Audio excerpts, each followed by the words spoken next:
유명 로펌에서 잘나가는 완벽주의자로 소문난 변호사 브래드 애시튼.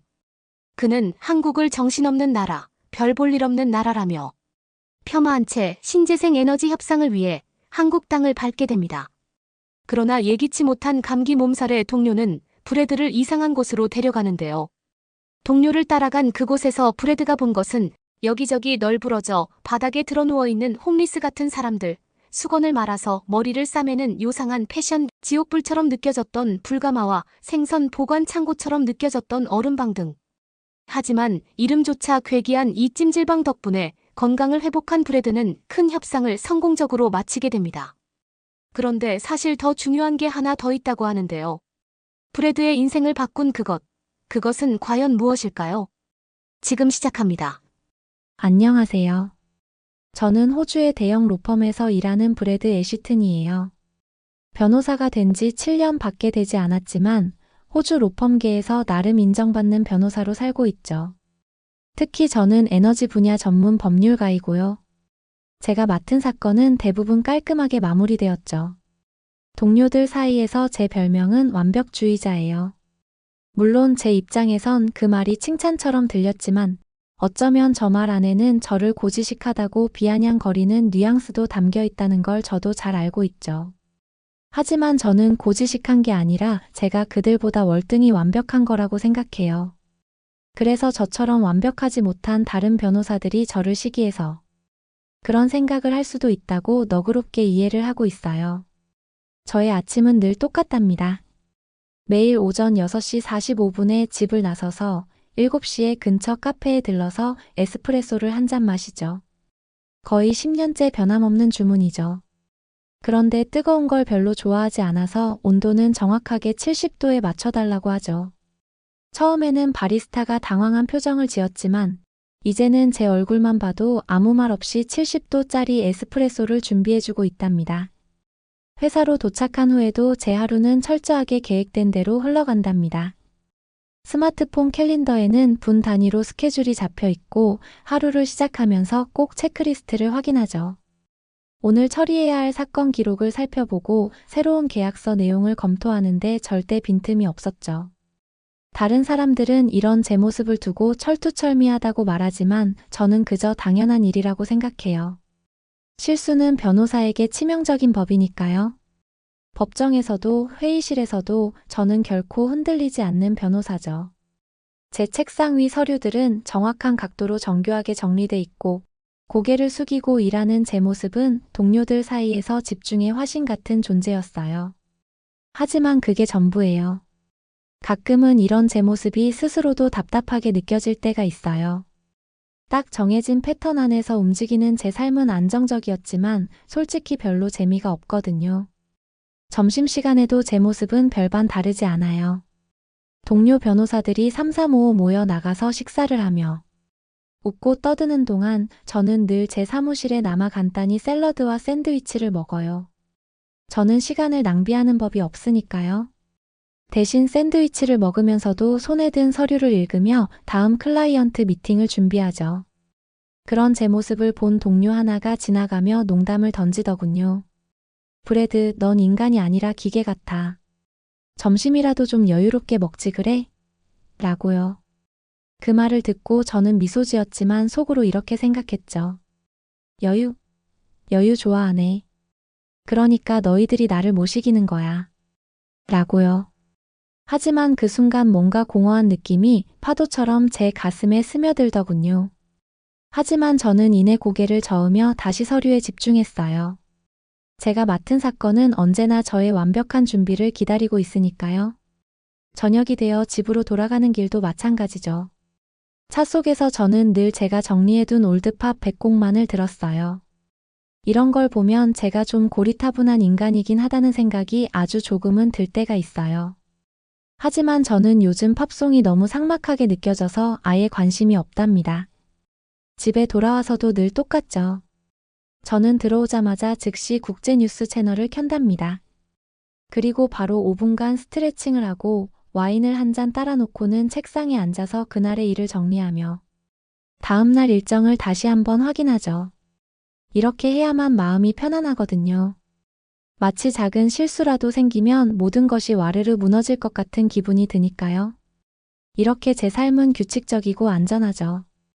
그런데 아주 가끔 벽에 갇힌 듯한 답답함이 느껴질 때도 있답니다. 하지만 저는 그런 감정을 애써 외면해 왔어요. 변호사는 언제나 이성적이어야 하고 감정에 휘둘려서는 안 된다는 게 제 철칙이었으니까요. 그런데 그렇게 완벽하고 철두철미한 저에게 전혀 계획에 없던, 아니 상상조차 못했던 한국 출장이라는 갑작스러운 일정이 생겨버렸답니다. 제가 한국으로 출장을 가게 된 이유는 호주에 본사를 둔 신재생 에너지 기업의 의뢰 때문이었어요. 이 회사는 근래 제가 몇 번 사건을 맡아서 승소를 안겨준 회사인데 호주에서 손꼽히는 신재생 에너지 선도 기업으로 유명하죠. 그 회사 임원의 설명에 의하면 자신들이 최근 아시아 시장 확장을 목표로 한국 기업과의 협업을 계획하고 있다. 한국은 한때 신재생 에너지 산업에서 크게 뒤처진 나라로 평가되었지만 근래 들어 빠르게 발전에 박차를 가하고 있다. 하지만 문제는 한국 정부의 정책이었다. 이전 정부에서는 신재생 에너지를 국가적 과제로 삼아 집중적으로 투자하고 추진했지만 근래에 정권이 바뀌면서 그 속도가 다소 정체되었다. 그런데 업계 전문가들은 현 정부가 끝나면 다시 신재생 에너지 사업이 본격적으로 추진될 가능성이 매우 높다고 전망하고 있다. 세계적인 추세도 그렇고 한국은 언제나 최신 기술이나 국제관계에 있어서 발빠른 대응을 해온 나라이기 때문이기도 하다. 그래서 자신들은 이 기회를 놓치지 않기 위해 현 정부가 끝나기 전에 미리 한국 시장에 발을 맞추고 주요 한국 기업들과 협력 관계를 맺어두는 게 좋다는 전략을 세웠다. 라고 하더군요. 이런 상황에서 저에게 한국 기업과의 협업을 진행하기 위해서 사전 법률 검토를 맡아달라는 의뢰가 들어왔고 그 중요한 임무를 제가 맡게 된 거죠. 제가 해야 할 일은 복잡한 계약 조건을 검토하고 호주 기업이 불리한 상황에 놓이지 않도록 철저하게 법적인 안전장치를 하는 것이었어요. 신재생 에너지 사업 분야에서 한국 시장은 굉장히 매력적인 시장이었죠.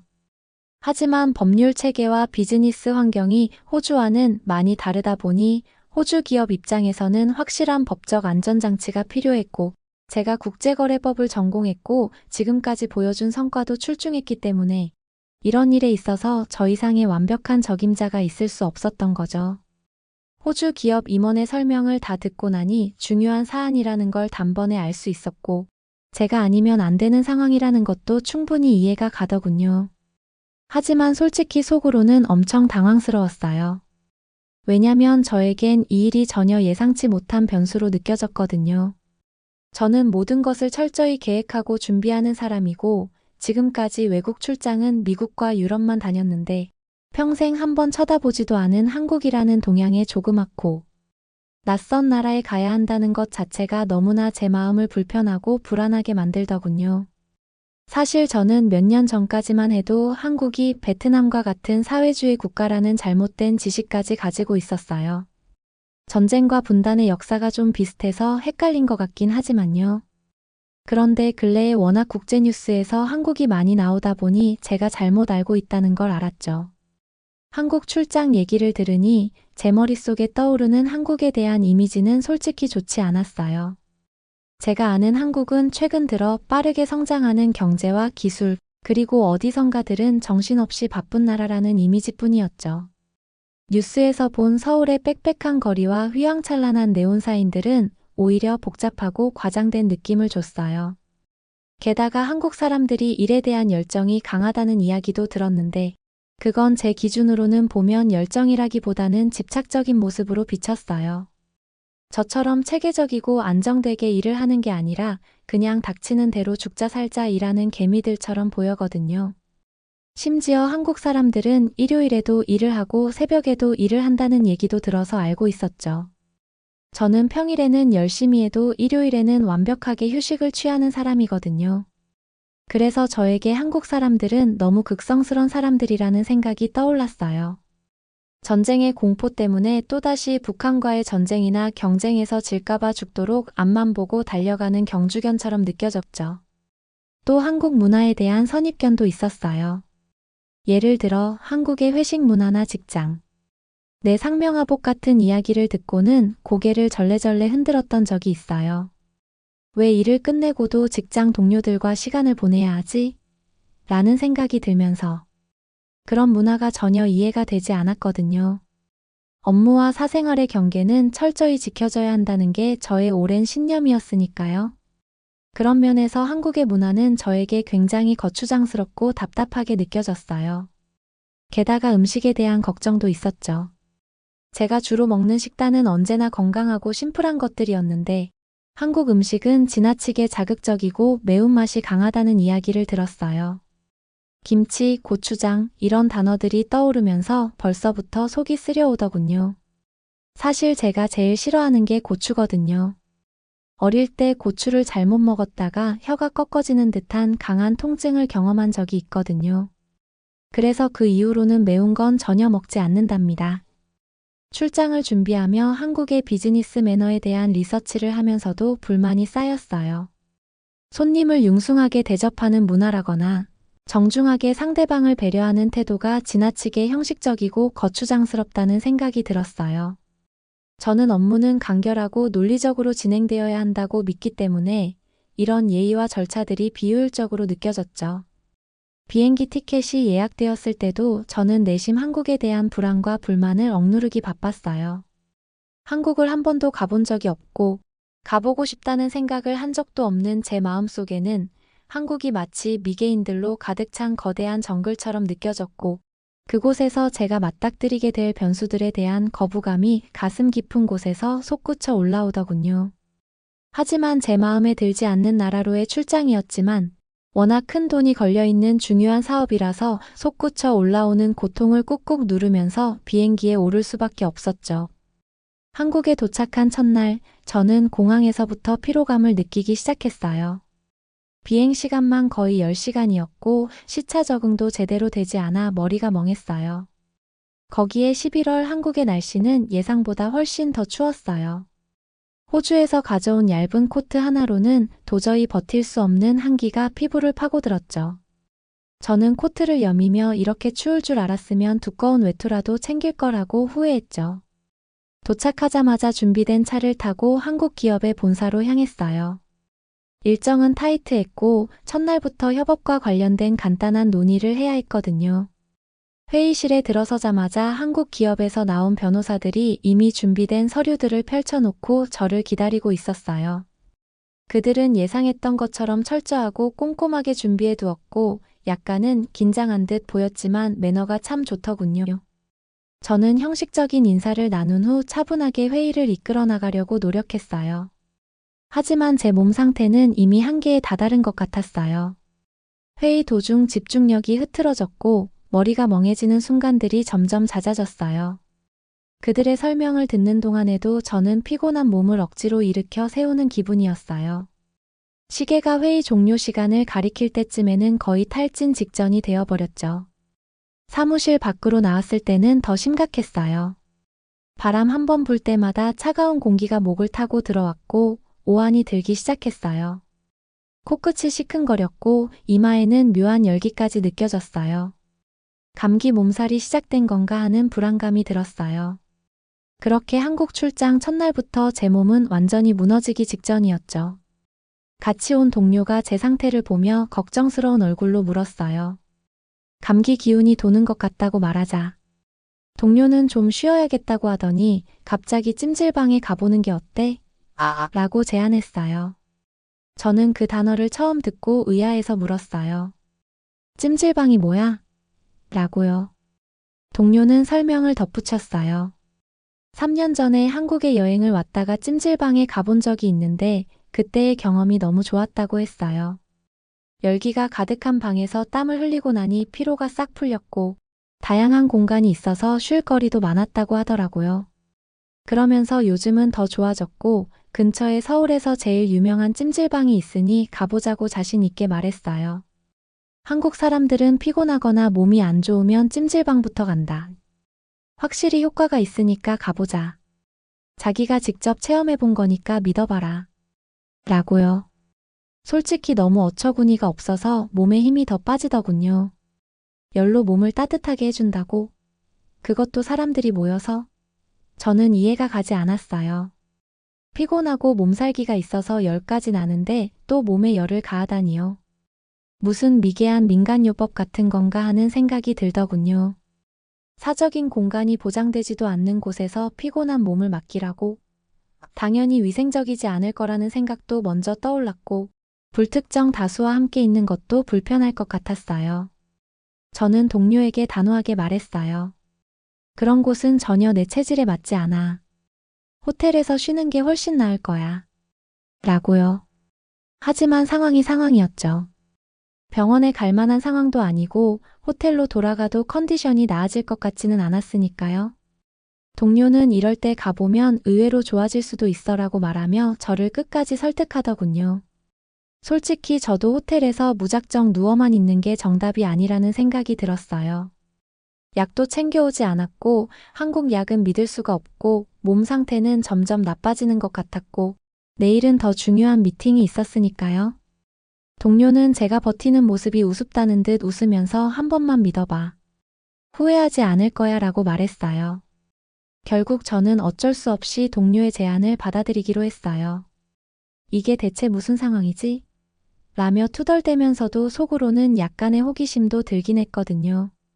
동료의 말처럼 정말 나아질 수 있을까 하는 일말의 기대가 생기더라고요. 하지만 동시에 제 머릿속에는 낯선 한국식 사우나라는 공간이 도대체 어떤 곳일지 걱정과 불안이 가득했으니까요. 하지만 결국 찜질방이라는 이름도 이상한 곳으로 향하게 되었어요.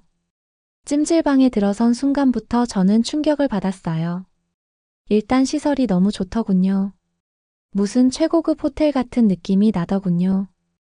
찜질방 안으로 들어서자마자 코끝을 찌르는 뜨거운 공기와 은은한 나무 냄새가 저를 덮치더군요. 입구부터 신발을 벗어야 한다는 것도 황당하기 짝이 없었는데 제 주변에는 이미 맨발로 걸어 다니는 사람들이 수두룩하더군요. 무슨 정글도 아니고 뭐 이런 데가 다 있나 싶더군요. 동료는 여기가 바로 한국의 찜질방이야 라며 의기양양하게 말했지만 제 눈에는 그저 혼돈과 혼란의 아수라장처럼 보였거든요. 사람들이 바닥에 이불도 없이 누워서 자고 있는 모습이 너무 볼상 사나웠고 그중 일부는 대놓고 코까지 드르렁 드르렁 골고 있더군요. 저는 깜짝 놀라서 동료에게 물었어요. 여기서 다들 이렇게 아무렇지도 않게 자는 거야? 이 사람들 다 홈리스 아니야? 라고요. 동료는 별일 아니라는 듯 원래 그래. 다들 피로를 풀러오는 곳이니까 라고 대답했어요. 하지만 저로서는 이해할 수 없었어요. 도대체 어떻게 이런 공공장소에서 편하게 잠들 수 있는지 믿기지 않았어요. 게다가 맨바닥에 누워있는 모습이 제게는 영락없이 아수라장 같았어요. 더 황당했던 건 복장이었어요. 모두가 똑같은 찜질방 전용 옷을 입고 있었는데 옷이 너무 헐렁하고 불결해 보였어요. 동료는 저에게도 옷을 건네주며 갈아입으라고 했지만 저는 그 순간 참 난감했어요. 세탁을 하긴 하겠지만 공공장소에서 남들이 입던 옷을 입는다는 게 어색하기 짝이 없었거든요. 하지만 동료는 다들 입고 있으니까 신경 쓰지 말고 어서 입어봐라며 재촉했고 저는 어쩔 수 없이 따라갈 수밖에 없었어요. 찜질방의 온열방에 들어서자 또 다른 충격적인 일이 저를 기다리고 있었어요. 방 안은 정말 불구덩이처럼 뜨거웠고 사람들이 바닥에 앉아 땀을 뻘뻘 흘리고 있더라니까요. 제 머릿속에는 도대체 왜 이걸 견디고 있는 거지? 무슨 극기 훈련도 아니고. 라는 생각이 떠올랐어요. 하지만 동료는 이미 너무 편안해 보이는 자세로 앉아 있었고 저를 보며 따라 앉으라고 손짓했어요. 역시 앉아보니 금방 후회가 밀려오더군요. 바닥은 마치 지옥불처럼 뜨겁고 숨쉬기도 힘들었으니까요.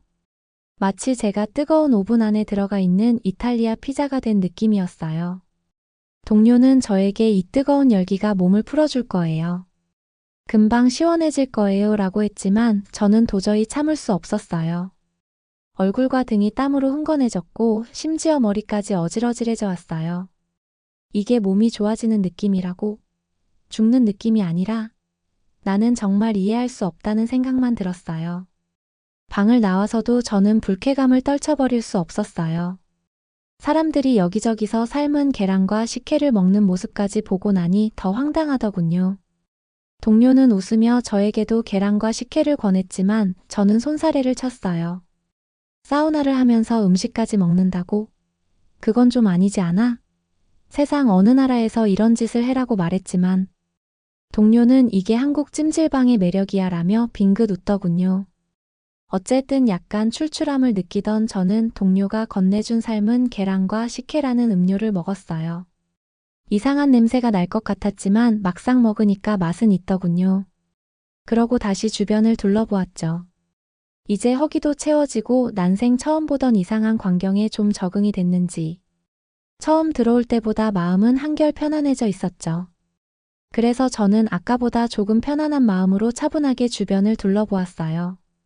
사람들은 두꺼운 옷을 입고 알록달록한 수건을 머리에 묶고 돌아다니고 있었어요.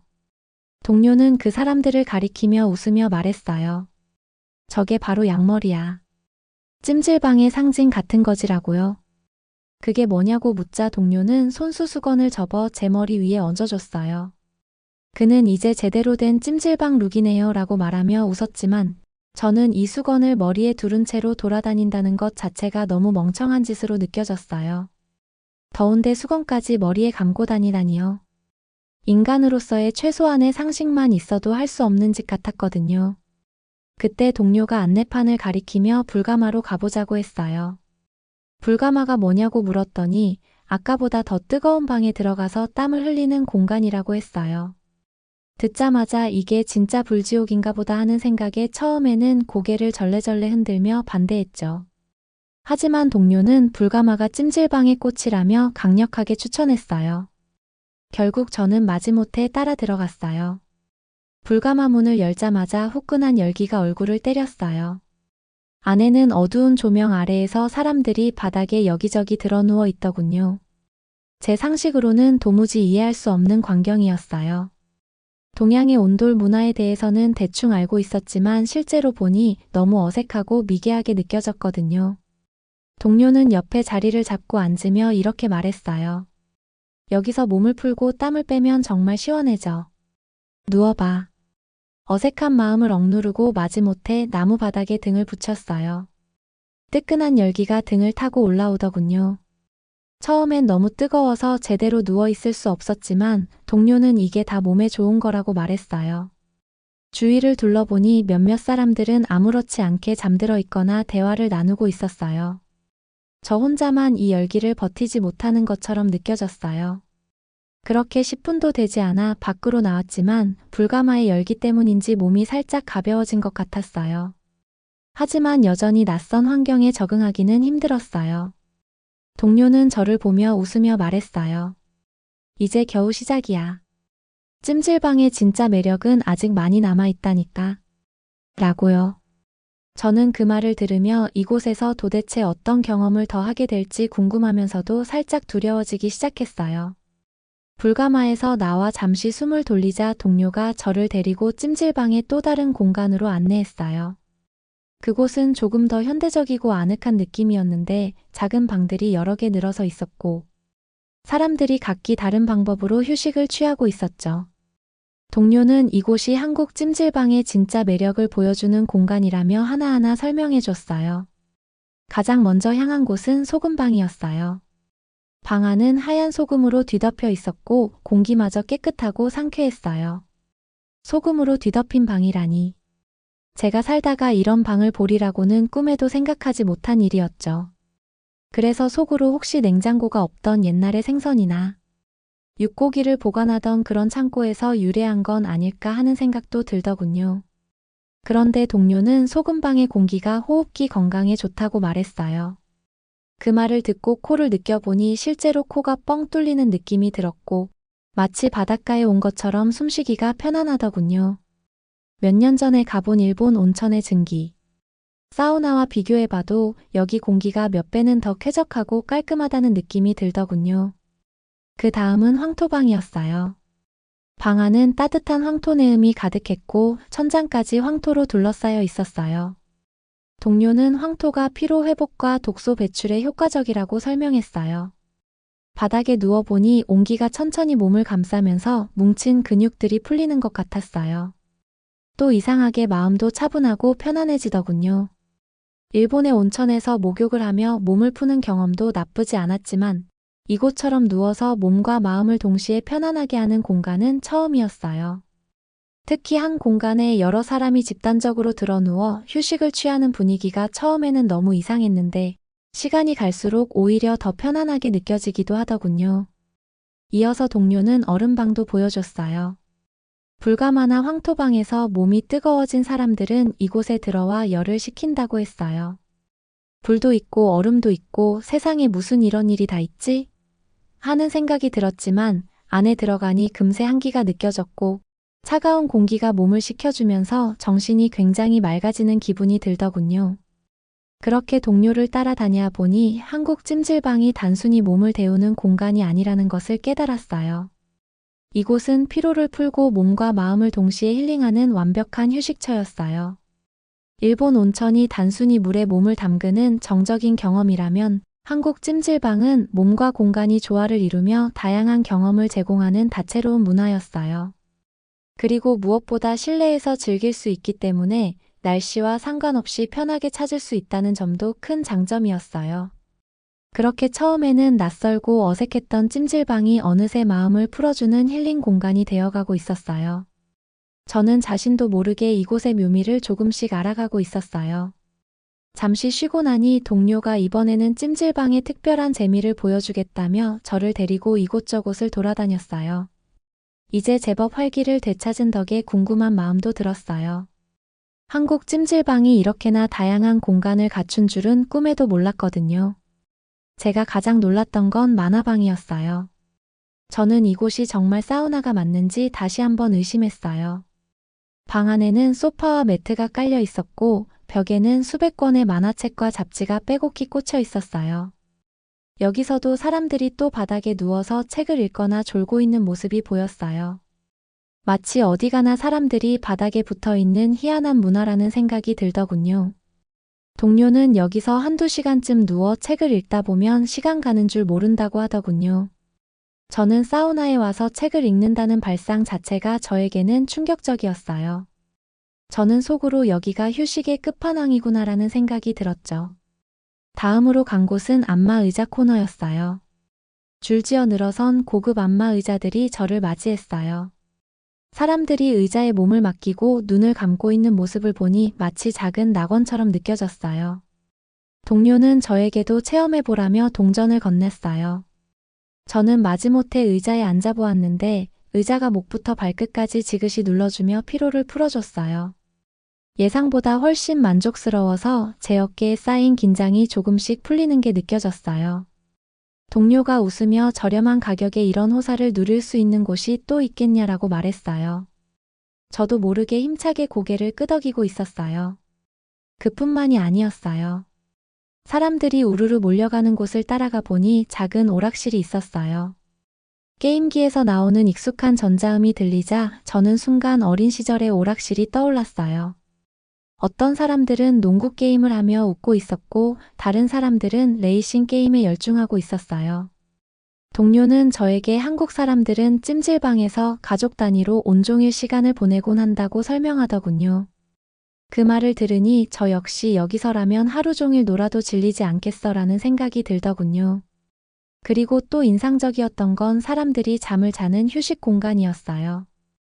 역시 드넓은 방에 사람들이 다닥다닥 모여 누워 있었는데 누군가는 깊이 잠들어 있고 다른 누군가는 나지막이 이야기를 나누고 있더군요.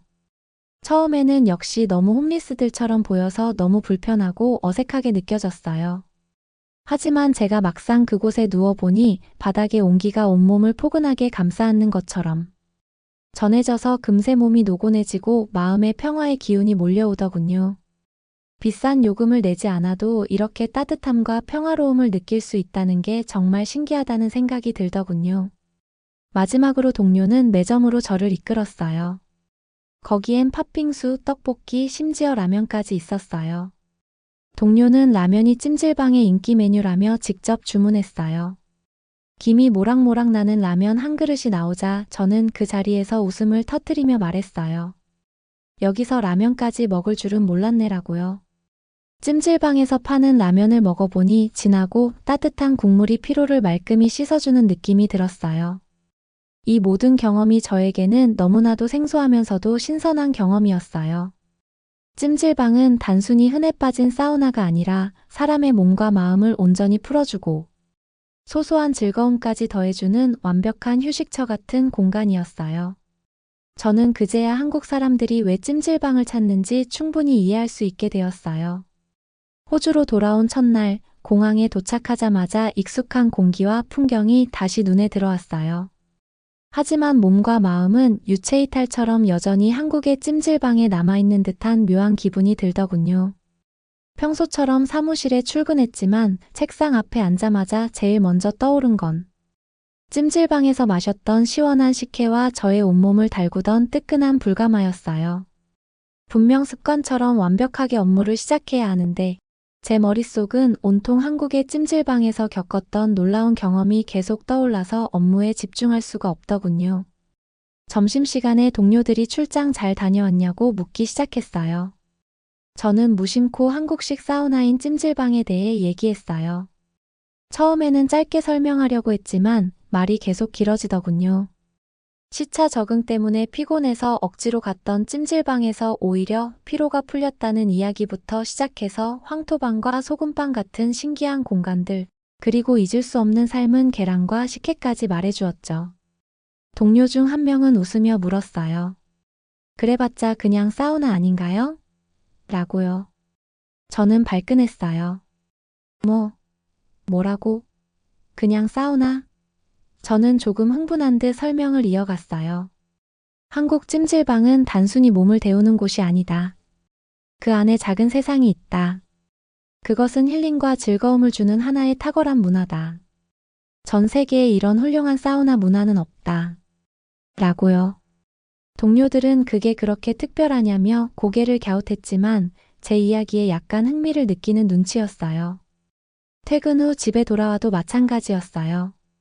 거실 소파에 앉아 따뜻한 이불을 덮었지만 여전히 한국 찜질방의 따끈따끈한 온돌 바닥이 생각났어요. 저는 혼잣말로 이렇게 중얼거렸어요. 여기에 한국 찜질방 하나만 있으면 얼마나 좋을까? 밤이 되어도 한국 출장에서의 기억이 떠올라 잠이 오지 않았어요.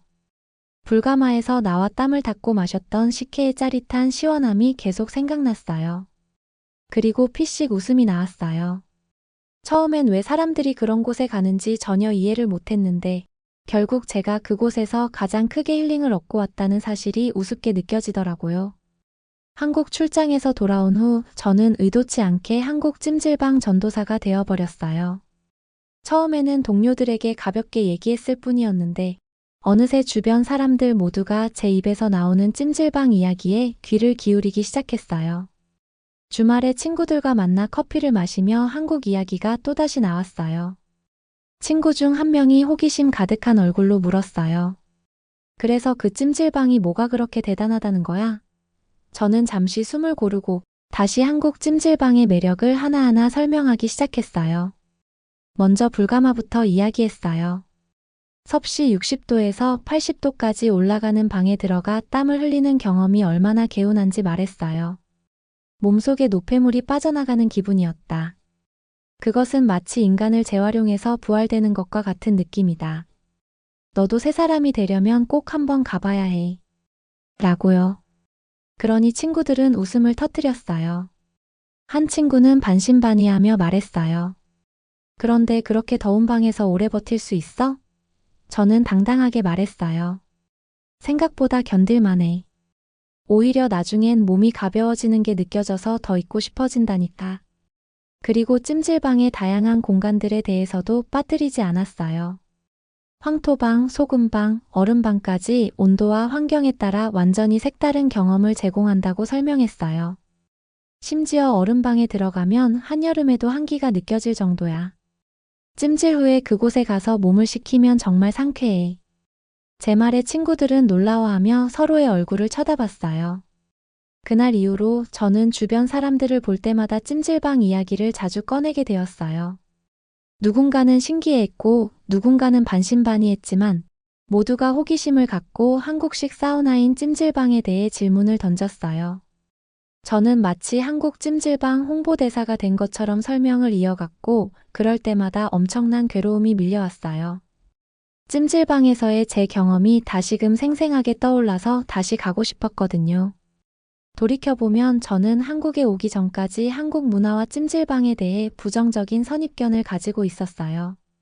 찜질방이라는 단어를 처음 들었을 때 단순히 집단적으로 땀을 흘리는 이상한 공간이라고 생각했고, 한국의 문화 자체도 피상적인 이미지로만 판단했어요. 하지만 그 생각이 얼마나 무지하고 어리석었는지 깨닫게 되었어요. 한국 찜질방에서의 경험이 제 모든 편견을 산산이 깨버렸으니까요.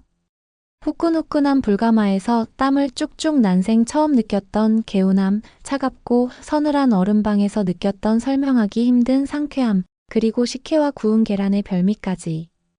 찜질방은 단순히 몸을 쉬게 하는 공간이 아니었어요. 그곳은 사람들이 바쁜 일상에서 잠시 여유를 찾고 지친 몸과 마음을 힐링할 수 있는 특별한 문화의 결합체였어요. 그런 생각을 하니 그동안 제가 얼마나 우물안개구리였는지 부끄러워졌어요. 한국 문화에 대한 이해도 없이 표면적인 모습만 보고 쉽게 평가하고 비하하려 했어요. 찜질방을 경험하면서 제가 가진 그 편협한 시선들이 얼마나 잘못되었는지 스스로 반성하게 되었어요. 한국은 단순히 저에게 새로운 나라가 아니었어요. 세상의 유일한 나라였어요. 이제 저는 진심으로 한국의 문화와 한국의 찜질방에 대해 존경과 감사를 표하고 싶어요. 한국인들이 만들어낸 그 공간은 단순한 사우나가 아니라 모두가 편히 쉬고 행복을 느낄 수 있는 멋지고 아름다운 공간이었어요. 참 협상 결과도 정말 좋았어요. 찜질방에서 몸이 완벽하게 회복되니 기분도 너무 상쾌하고 좋아졌고, 그래서 일도 순조롭게 풀렸던 것 같아요. 피로와 긴장이 쌓였을 때는 협상도 삐걱대기 마련인데, 찜질방 덕분에 몸과 마음이 가벼워지니 저도 모르게 대화가 술술 풀려나갔던 것 같아요. 협상 테이블에서 제가 찜질방에 대해 한참 이야기를 꺼냈더니 한국 기업 측 임원들이 눈을 크게 뜨며 놀라더라고요. 그러더니 곧 웃음을 터뜨리며 정말 즐거워했어요. 호주 변호사가 한국 찜질방에 빠진 건 처음 본다라며 농담 섞인 말을 하기도 했지만, 그런 분위기 덕분에 협상은 한층 더 부드럽고 긍정적으로 흘러갔어요. 함께 웃으며 대화의 결이 맞아떨어진 순간, 문득 한국에서의 경험이 제게 얼마나 큰 행운이었는지 다시 한번 크게 실감했어요. 이제 3개월 후에 2차 협상을 위해 다시 한국에 오기로 일정이 잡혔어요. 그때도 당연히 찜질방에 갈 생각이에요. 이번에는 스스로 계획을 세우고 여유 있게 시간을 보내리라 마음먹었어요. 그럴 리는 없겠지만 만약 호주 기업 대표가 다른 변호사를 대신 보낸다고 하면 정말 화가 날 것 같아요. 한국이 아니면 전 세계 그 어디에서도 그런 힐링과 평화의 시간을 가질 수 없으니까요. 사실 고백하자면 한국에서의 찜질방 체험이 제 인생에 남긴 변화는 저런 협상보다 100배, 1000배는 더 가치 있는 거였어요. 한국 출장 전까지 제 삶은 완벽함만을 추구하는 꽉 막힌 틀 속에 갇혀 있었어요. 변호사라는 직업 때문이었는지 모든 일에 결점이 없어야 한다고 믿었죠. 하루하루는 규칙적이었지만 딱딱하고 제게 주어진 시간은 철저하게 통제되고 있었어요.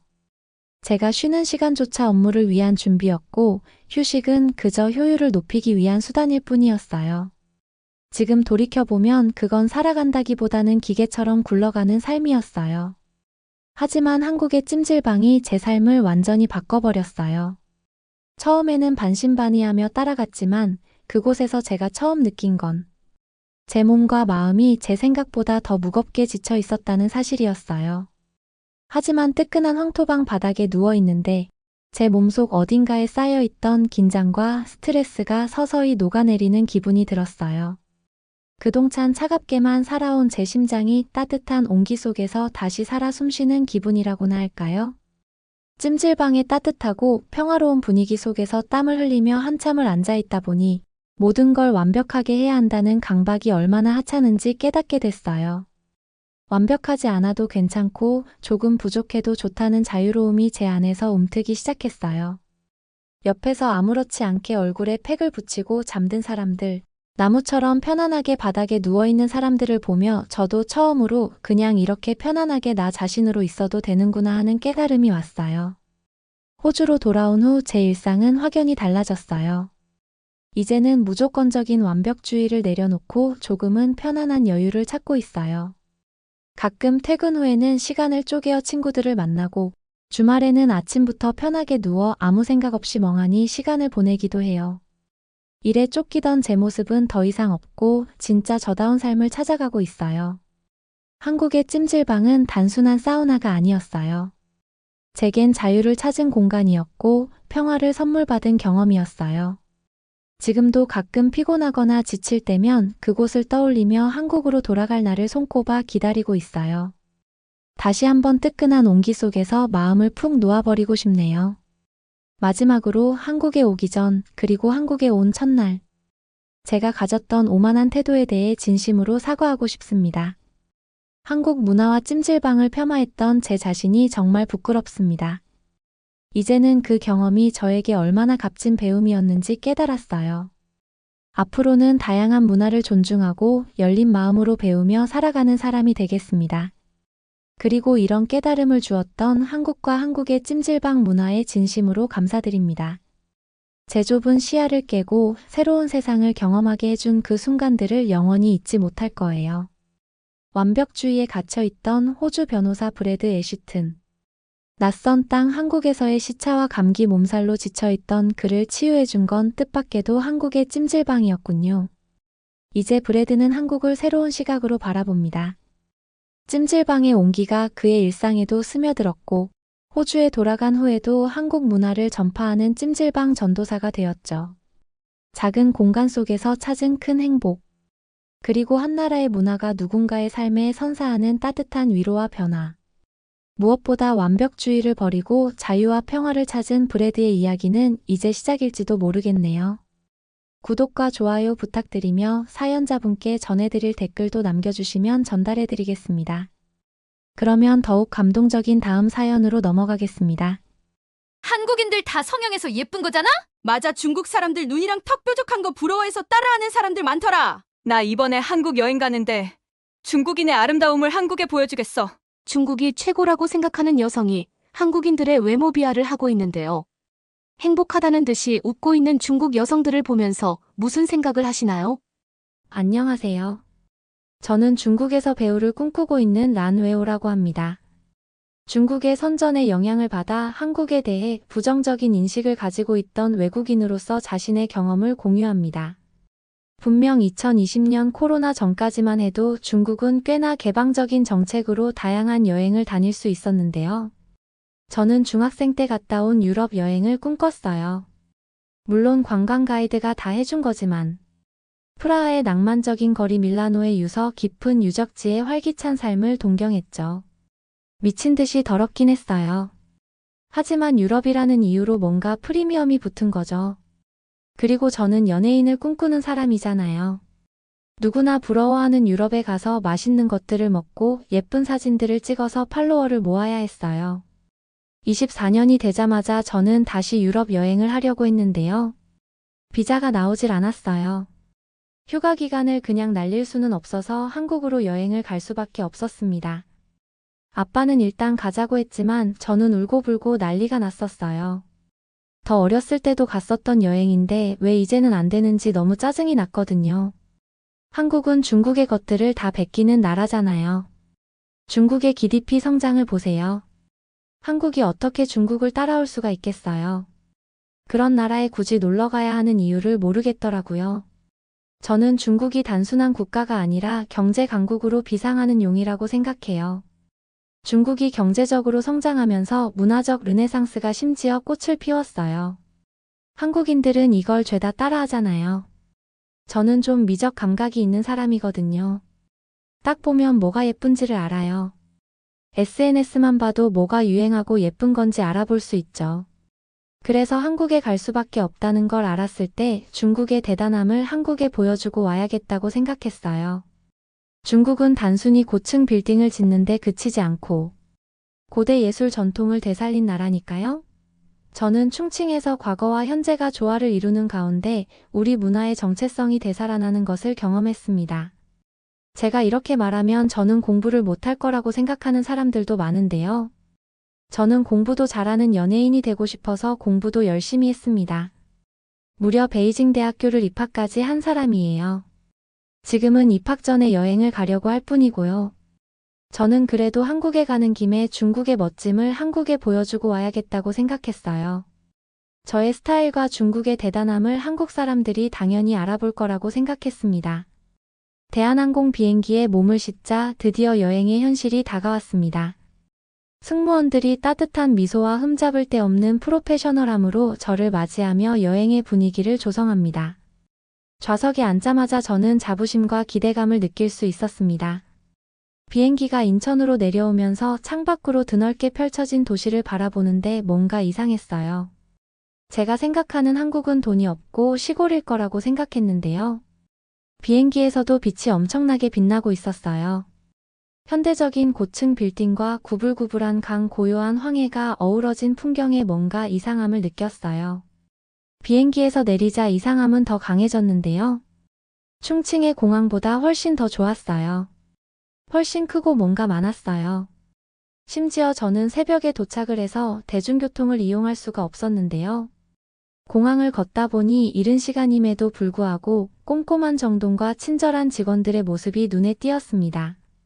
청결 상태는 흠잡을 데 없었고 모든 것이 정리되고 관리되는 방식에서 편안한 질서 의식이 느껴졌습니다. 안내판도 명확하고 이해하기 쉬워 길을 찾기가 쉬웠습니다. 혼자 여행하는 저에게 안전은 가장 큰 걱정거리 중 하나였고 특히 그 시간에 도착하는 것은 더욱 그러했습니다. 하지만 인천공항은 조명이 밝고 깨끗하며 순찰이 잘 되어 있어서 그런 걱정이 금세 사라졌습니다. 눈에 띄는 보안 요원들이 있었지만 눈에 거슬리지 않고 전문적이어서 부담스럽지 않으면서도 안전하다는 느낌을 주었습니다. 이 시간대에도 원활하게 운영되는 공항의 규모에 감탄하며 공항을 둘러보았습니다. 하지만 저를 진정으로 놀라게 한 것은 밝고 환한 불빛으로 활기차게 움직이는 편의점의 모습이었어요. 저는 익숙한 스낵과 음료의 모습에 이끌려 편의점에 들어섰고 새로운 나라에 온 것 같은 설렘이 더해졌습니다. 진열대를 훑어보며 독특한 상품들을 구경하던 중 특히 유용한 상품이 눈에 들어왔는데 바로 그 자리에서 바로 구매할 수 있는 심카드 진열대였습니다. 저는 새벽에 도착했으니까 일단 하루는 로밍을 하고 이후에는 휴대폰 대리점에 들어가려고 했었는데요. 유심카드를 편의점에서 판다는 사실에 깜짝 놀랐어요. 제가 심카드를 들고 카운터로 다가갔을 때 점원은 친절하게 고개를 끄덕이며 반겨주었습니다. 심지어 유심을 뽑는 핀도 제품에 다 들어있었어요. 편의점 직원은 익숙한 듯이 유심을 어떻게 쓰는지 알려주더라고요. 언어 장벽에도 불구하고 거래는 순조롭게 진행되었습니다. 몇 분 만에 현지 한국 번호가 부여되고 인터넷에 연결되어 숙소로 가는 길을 탐색하고 가족에게 무사히 도착했음을 알릴 수 있었습니다. 이 순간은 단순해 보이지만 한국의 편리함과 효율성을 처음으로 실제로 경험한 순간이었습니다. 단순히 유심을 구매할 수 있다는 것 이상으로 저와 같은 여행객의 니즈를 이해하고 24시간 내내 서비스를 제공하는 세심한 배려에 감탄했습니다. 다음날 오후에 서울 한복판으로 나가자마자 저는 다양한 의상에 압도당했습니다. 한국 사람들 왜 이렇게 잘 사는 거죠? 중국에서는 한 75%는 옷을 입는데 관심이 없거든요. 아무래도 먹고 사는 문제가 시급하니까요. 그런데 한국 사람들은 길거리에서 음식을 파는 사람들도 모두 제가 아는 브랜드를 입고 있었어요. 젊은 에너지가 느껴졌고 패션도 이를 반영했습니다. 청소년과 청년들은 오버사이즈 후드티와 세련된 스니커즈, 파스텔 톤의 대담한 패턴 개성을 더하는 액세서리 등 최신 트렌드를 뽐냈습니다. 단순히 트렌드를 따르는 것이 아니라 개성을 표현하는 것이 중요했습니다. 강남의 고급 지역으로 이동하면서 스타일은 좀 더 세련되고 하이 패션적인 분위기로 바뀌었습니다. 이곳에서는 럭셔리 브랜드와 한국 디자이너의 맞춤 제작이 어우러져 우아하고 세련된 룩이 탄생했습니다. 마치 살아있는 패션 잡지를 보는 것 같았고 매번 새로운 스타일과 트렌드를 접할 수 있었습니다. 거리는 캠퍼스였고 사람들은 각자의 옷을 입은 예술가들이었습니다. 저는 제 옷이 초라해지는 걸 느꼈어요. 이렇게 말하면 좀 웃긴데요. 한국 강아지가 중국 사람들보다 옷을 잘 입는 것 같았어요. 중국 문화가 최고라고 생각했었는데 말이에요. 옛날에 유럽 여행에 간 get이 글을 올렸을 때보다 훨씬 더 반응이 좋았어요. 그런데 다들 한국이라고 말하니까 믿지 못했습니다. 한국이 다들 중국보다 못 사는 나라라고 생각하고 있었던 것 같았어요. 저도 그랬죠. 저는 롯데월드타워 기슭에 서서 하늘을 향해 뻗어있는 고층을 올려다봤습니다. 현대 건축의 경이로움인 이 건물은 구름을 뚫고 나올 것만 같았습니다. 놀라운 속도로 위로 올라가는 엘리베이터에 오르자 가슴이 두근거렸습니다. 그래도 홍콩의 타워만큼은 못할 거라고 생각했어요. 문이 열리자 전망대로 향하는 문이 열렸고 저는 다른 세계로 발을 내딛었습니다. 이 높은 곳에서 바라본 서울의 전경은 기적과도 같았습니다. 서울이 광활하고 복잡한 해피스트리트처럼 눈앞에 펼쳐져 있었습니다. 고층 빌딩이 햇빛을 받아 반짝이고 한강이 도시를 가로질러 흐르고 산들이 지평선을 감싸고 있었습니다. 자연과 도시 개발이 조화를 이루는 모습에 숨이 굳을 것 같았습니다. 도시에서 가장 높은 곳에서 바라보니 서울과 깊은 유대감을 느낄 수 있었습니다. 스카이라인은 단순한 건물들의 집합이 아니라 인간의 독창성과 글로벌 리더로 발돋움한 한 나라의 정신을 보여주는 증거였습니다. 해가 지기 시작하면서 도시의 황금빛 노을이 드리워지기 시작했습니다. 조명이 반짝이며 스카이라인이 눈부신 빛과 색채의 향연으로 변했습니다. 낮과 밤이 어우러져 서울의 역동적인 아름다움의 정수를 담아낸 마법 같은 순간이었습니다. 하지만 제가 한국에서 가장 놀랐던 건 중국과 같이 빈부격차가 지나치게 크지 않다는 점이었어요. 저는 그제서야 중국의 GDP와 한국의 GDP의 차이를 알았습니다. 국내 총생산 자체는 중국이 훨씬 더 높지만 이걸 인구수로 나눈다고 생각하면 이야기가 달라지는 거였어요. 이제 경제학을 전공할 건데 제가 너무 멍청하다는 생각을 했습니다. 하지만 중국에서는 이런 부분들을 알려주지 않고 그게 좋은 점만 계속해서 알려줬어요. 저는 모범생으로서 그 공부들을 열심히 했을 뿐이고요. 홍콩의 어느 정도 부유한 가정에서 자란 저는 가혹한 삶의 현실과 격리되어 있었던 거예요. 우뚝 솟은 고층 빌딩과 분주한 상업이 있는 홍콩은 번영의 거품이었습니다. 저는 중국에 존재하는 빈곤에 대해 어렴풋이 알고 있었지만 그것은 현실이라기보다는 저한테는 추상적인 개념이었어요. 중국의 작은 마을들은 저는 도시 생활과 극명한 대조를 이루는 풍경을 가지고 있어요. 집들은 허름했고 당연하게 여겼던 기본적인 편의시설이 부족한 곳이 많아요. 마을 사람들의 얼굴에는 고된 노동과 고단한 삶의 흔적이 고스란히 새겨져 있었습니다. 맨발에 너덜너덜한 옷을 입은 아이들이 거리에서 뛰어놀고 있었고 그들의 웃음소리가 주변의 가난을 대변하고 있거든요. 보통 가난한 나라일수록 빈부격차가 더 심한 거 아세요? 편견이 아니라 이건 수치상으로 나타나는 거예요. 그게 바로 중국이었던 거예요. 한국은 중산층이 발달한 나라인 거고요. 이 경험은 제 관점을 크게 바꿔놓았습니다.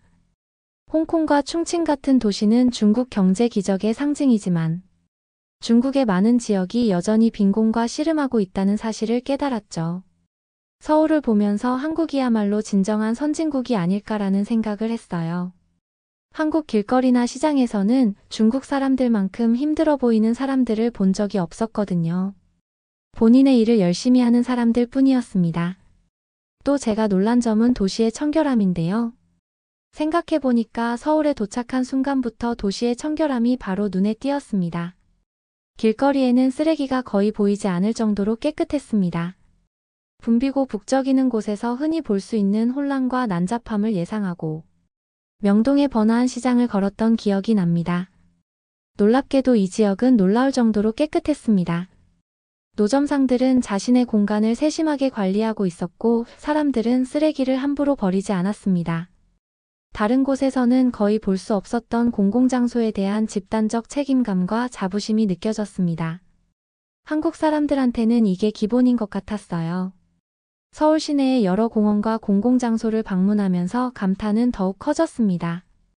시민들이 즐겨 찾는 한강공원은 청결에 대한 공동체의 존중을 보여주는 완벽한 예였습니다. 많은 방문객이 방문했음에도 불구하고 공원은 쓰레기가 하나도 없었고 모두가 아름다운 공원을 유지하기 위해 각자의 역할을 다하고 있었습니다. 중국 공원이었으면 대소변이 가득했을 거예요. 공공시설에 화장실이 제대로 되어 있지 않으니까 볼일을 보는 사람도 있을 거고 당장 자기의 욕구가 중요하니까 아무데나 볼일을 보고 떠나는 사람도 있고요. 거짓말인 것 같다고요. 저도 거짓말이었으면 좋겠네요. 하지만 가장 행복했던 건 어플 사용이었어요. 중국에 살면서 저는 인터넷 사용의 제약에 익숙해져 있었습니다. 전 세계 많은 지역에서 디지털 생활의 필수 요소로 자리 잡은 인스타그램이나 유튜브 같은 플랫폼은 제 손이 닿지 않는 곳이었습니다. 저는 현지 소셜미디어와 콘텐츠 플랫폼에 의존했는데 이 플랫폼은 견고하긴 했지만 글로벌 무대에서 제가 놓치고 있는 것이 무엇인지 항상 궁금했습니다. 중국을 떠나는 순간 새로운 디지털 영역에 발을 내딛는 기분이었습니다. 새로운 나라에 도착하자마자 공항의 와이파이에 열심히 연결하여 인스타그램과 유튜브를 다운로드했습니다. 인스타그램을 처음 열었을 때 저는 생생한 이미지와 해외에 사는 친구들의 이야기, 세계의 삶과 문화를 엿볼 수 있는 콘텐츠의 홍수에 놀랐습니다. 유튜브는 완전히 다른 세계였습니다. 갑자기 전 세계 곳곳에 음악, 다큐멘터리, 브이로그, 교육 콘텐츠 등 끝없이 쏟아지는 동영상을 접할 수 있게 되었죠. 압도적이면서 동시에 흥미진진했습니다. 저는 몇 시간 동안 콘텐츠를 탐색하며 얼마나 많은 콘텐츠가 있는지 얼마나 쉽게 액세스할 수 있는지에 감탄했습니다. 가장 인상 깊었던 것은 이러한 플랫폼에서 표현의 자유가 보장된다는 점이었습니다. 사람들은 자신의 삶과 의견 예술을 자유롭게 공유했습니다. 정보와 아이디어의 자유로운 흐름은 이전에는 경험하지 못했던 것이었고 엄청난 해방감을 느꼈습니다. 인스타그램을 통해 오랜 친구들을 다시 만나는 기쁨은 정말 컸습니다. 중국에서의 생활에 대한 사진과 이야기를 공유하며 잃어버린 시간을 되찾았습니다. 유튜브를 통해 새로운 관심사를 발견하고 제가 흥미를 느낄 줄 몰랐던 주제에 대해 배웠습니다. 새롭게 찾은 디지털 자유는 제 일상을 크게 변화시켰습니다. 글로벌 이벤트에 대한 정보를 더 많이 접하고 전 세계의 친구 및 가족과 더 많이 소통하고 다양한 관점과 문화를 더 많이 접하게 되었습니다. 마치 완전히 새로운 세상이 저에게 열린 것 같았습니다. 중국을 떠나 이러한 플랫폼에 접속할 수 있게 된 것은 단순한 소셜미디어가 아니라 글로벌 커뮤니티와 연결되는 것이었습니다. 디지털 자유가 개인의 성장과 학습 국경을 초월한 관계 구축에 얼마나 중요한지 깨닫게 되었습니다. 제가 얼마나 억압된 환경에서 자라왔는지 새삼 느껴졌어요. 제가 억압된 환경에서 자랐구나를 또 느낀 계기가 있었는데요. 제가 지금까지 한국 가수들이 중국 가수들을 따라하는 거라고 생각했는데요. 유튜브를 자유롭게 보니까 다 날짜상으로 중국 가수들이 따라한 거더라고요. 유튜브로 신나게 K-팝 뮤직비디오를 보다가 중국 연예인들과의 차이를 알았어요. 머리색이 엄청나게 다양했어요. 금발뿐만이 아니라 보라색, 분홍색, 초록색까지도 있었어요. 제가 이 부분에 왜 의아함을 느꼈냐면요. 중국 연예인들은 머리색이 화려하면 안 되거든요. 거짓말이 아니라 진짜예요. 금낭령이라고 해서 남자가 여자처럼 보이면 안 된다는 얘기예요. 그래서 피어싱도 금지, 화려한 머리색도 금지시키는 거예요. 잘 보시면 한국에서 넘어간 중국 아이돌들도 다 중국에 갈 때는 염색을 하고 나올걸요. 가발도 아니고. 다들 염색까지 해야 중국 방송에 나올 수 있더라고요. 근데 이게 진짜 여자 같다는 거랑 사회랑 무슨 상관인지. 이러한 유명인들의 다양한 헤어 컬러는 단순한 패션을 넘어 개성과 자기 표현을 중시하는 문화를 반영하는 것이었습니다. 연예인 지망생으로서 저는 너무 부러움이 느껴졌어요. 한국에서는 헤어 컬러가 자연스러운 스펙트럼에 머무르는 경향이 있었는데 그런 대담한 실험을 보면서 놀랍기도 하고 영감을 받기도 했습니다. 외모를 통해 자신을 표현하는 방식과 한국 대중문화에서 미의 기준을 탐구하고 재정의하는 하는데 얼마나 많은 자유가 있는지 생각하게 되었습니다. 그러면 더욱 재미있는 다음 사연으로 넘어가겠습니다. 야, 한국 애들 수학만 잘하는 거 아니었어? 왜 미술도 잘해 독일의 한 고등학교. 한국 학생을 보면서 다들 놀라움을 금치 못하는데요. 수학을 잘 안다는 건 워낙 알려진 일이지만 미술을 잘 안다는 건 무슨 일일까요? 안녕하세요. 저는 독일에서 패션 브랜드를 런칭할 준비를 하고 있는 레인이라고 합니다. 아버지가 독일에 가서 살아야 한다고 말씀하시던 날을 기억합니다. 저는 정말 절망밖에 없었어요. 한국에서도 공부를 더럽게 못하는 제가 독일에 간다고 어떻게 살 수 있겠어요? 저는 중학교 3학년 때 독일로 가게 된 거예요. 저는 영어도 중학교 3학년 수준밖에 못했어요. 아빠한테 저만 할머니랑 한국에 있겠다고 빌었는데요. 아빠는 꿈쩍도 안 하셨어요.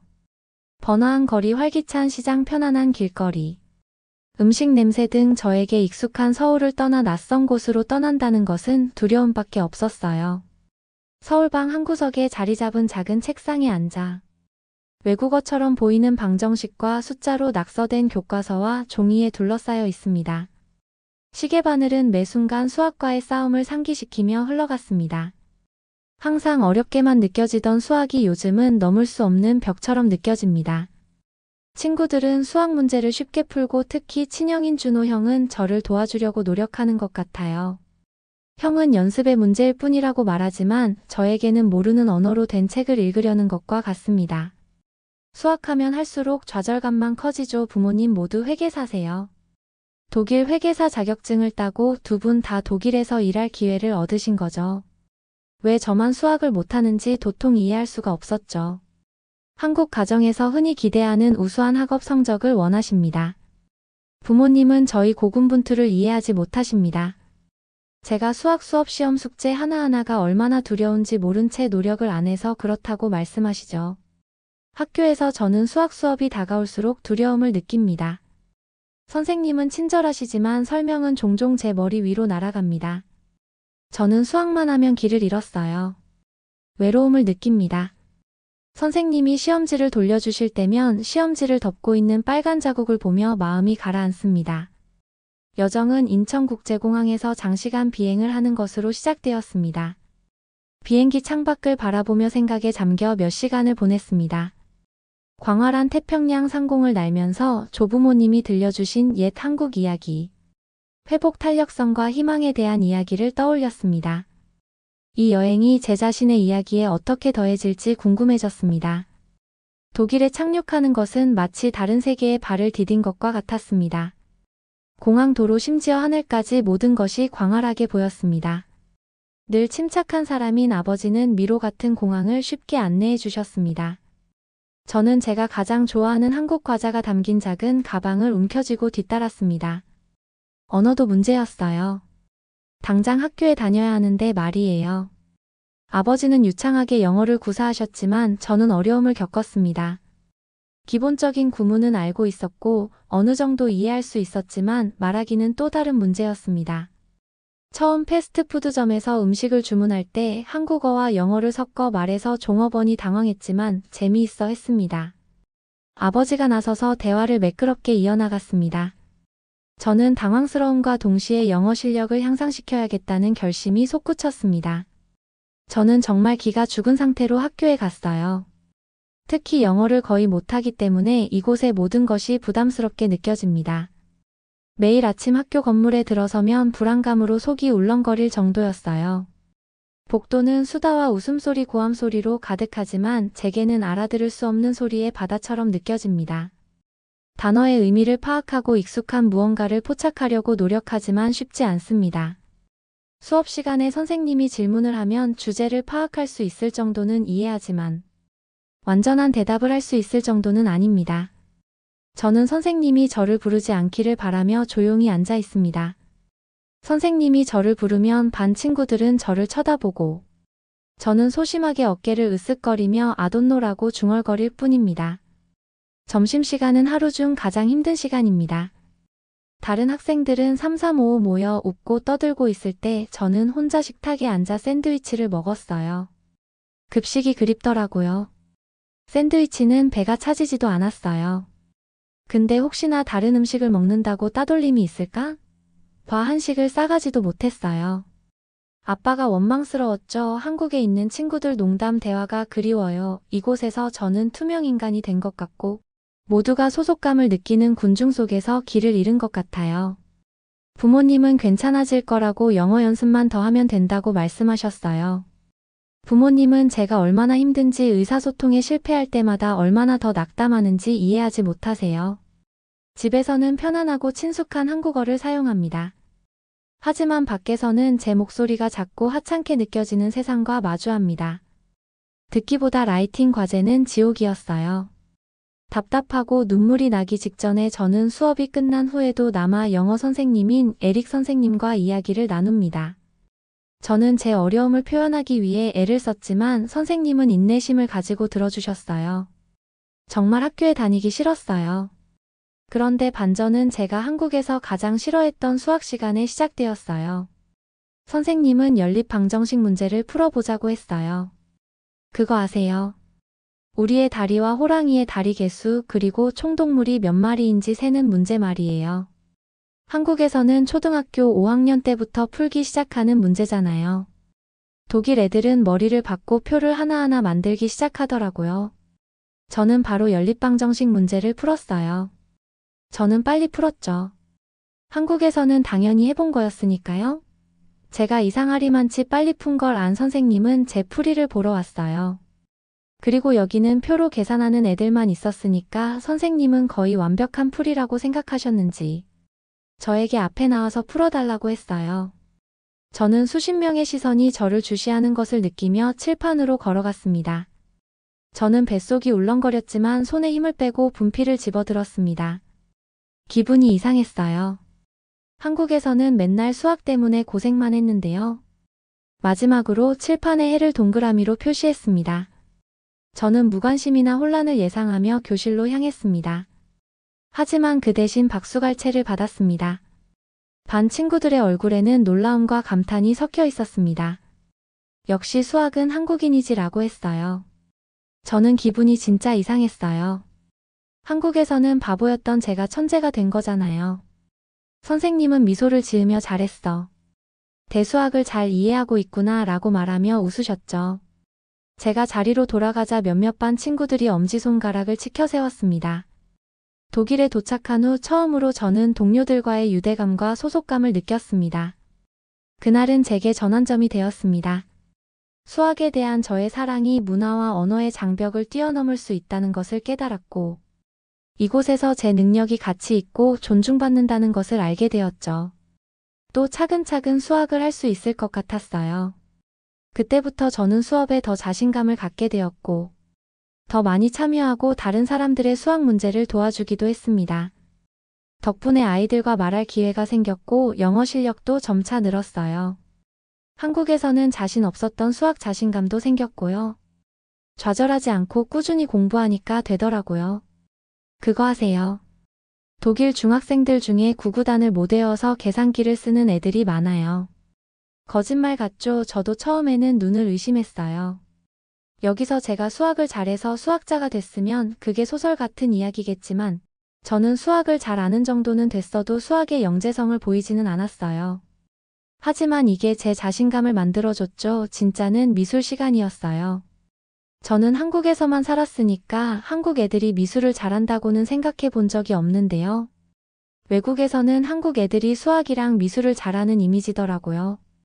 저는 스스로를 예술가라고 생각해 본 적이 없었어요. 옷을 입거나 한국 패션에 관심이 좀 많은 정도였어요. 미술 수업날 저는 어색함을 느꼈습니다. 벽은 학생들의 멋진 작품으로 장식되어 있었고 다른 학생들은 모두 붓과 연필에 자신감이 넘쳐 보였습니다. 저는 소심하게 이제를 설치했는데 텅 빈 캠퍼스가 저를 쳐다보고 있었어요. 선생님인 홈스 선생님은 우리가 풍경을 그리게 될 것이라고 말씀하셨습니다. 좋아하는 풍경을 그려보세요. 저는 구불구불한 언덕, 활발한 부산 바다, 봄날의 활기찬 벚꽃 등 한국의 고요한 풍경을 떠올렸습니다. 하늘부터 시작해서 파란색과 흰색을 섞어 구름의 부드러움을 표현했습니다. 그런 다음 하늘을 반사하는 광안리 바다를 그렸습니다. 부산이니까 산도 그렸어요. 학교 애들은 전부 다 눈에 보이는 풍경을 그리려고 하더라고요. 저는 그림에 너무 몰두한 나머지 수업이 끝나는 줄도 몰랐어요. 홈스 선생님은 비평을 위해 모두 모이라고 하셨습니다. 반 친구들이 걸어오는데 제 심장이 두근거렸습니다.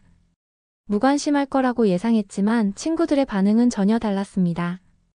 야, 너 천재다 한 반 친구가 외쳤습니다. 보이지도 않는 걸 어떻게 그려라고 다른 친구는 덧붙였습니다. 학생들은 제가 그린 장소에 대해 물어보며 제 작품에 진심으로 감탄했습니다. 저는 부산의 바다와 산에 대해 설명하면서 제 고장에 대해 이야기하는 동안 자부심이 솟구치는 것을 느꼈습니다. 그런데 한국인들이 미술을 잘한다는 게 어떤 거냐면요, 잘 따라. 그리고 옷이나 트렌드에 대한 감각이 있는 거더라고요. 생각해보면 독일 애들 옷을 진짜 이상하게 입었어요. 저는 것도 많고 관심도 많은 학생이었던 거죠. 여러분들도 독일로 오시면 천재 소리를 들을 수 있을 거예요. 이 새로운 나라로 이주한 후 처음으로 저에게 매우 개인적인 무언가를 알아봐주고 인정해준다는 느낌을 받았습니다. 미술 작품은 한국에서의 과거와 독일에서의 현재를 잇는 다리이자 제 일부를 다른 사람들과 공유할 수 있는 방법이었습니다. 알고 보니까 한국 문화 자체가 인기 있는 분위기였어요. 저는 어느 날 소심하게 김밥 도시락을 싸간 적이 있어요. 독일 학교로 김밥 도시락을 싸들고 가기로 결심했던 날 아침이 기억납니다. 낯선 환경에 적응하려고 애쓰던 수줍은 한국 학생인 저로서는 과감한 결정이었죠. 한국에서는 김밥이 주식이었지만 독일에서는 김밥이 어떻게 받아들여질지 확신할 수 없었기 때문입니다. 어머니가 만들어주신 김밥을 한 입 크기로 예쁘게 썰어 포장하면서 긴장감이 교차했습니다. 채소와 달걀의 선명한 색이 흰쌀밥과 김과 아름다운 대조를 이루었지만 반 친구들이 이상하게 생각하지는 않을지 걱정이 되었습니다. 점심시간이 다가왔고 저는 도시락을 열기 전에 망설였습니다. 제 주변에는 학생들이 샌드위치와 샐러드 간혹 패스트푸드를 꺼내는 모습이 보였습니다. 심호흡을 하고 뚜껑을 열자 깔끔하게 정돈된 김밥이 모습을 드러냈습니다. 잠시 정적이 흘렀습니다. 전 실수했다고 생각했어요. 그러자 테이블 건너편에서 호기심 어린 목소리로 저게 뭐야? 라고 물었습니다. 고개를 들어 저와 제 도시락을 바라보는 두어 쌍의 눈을 보았습니다.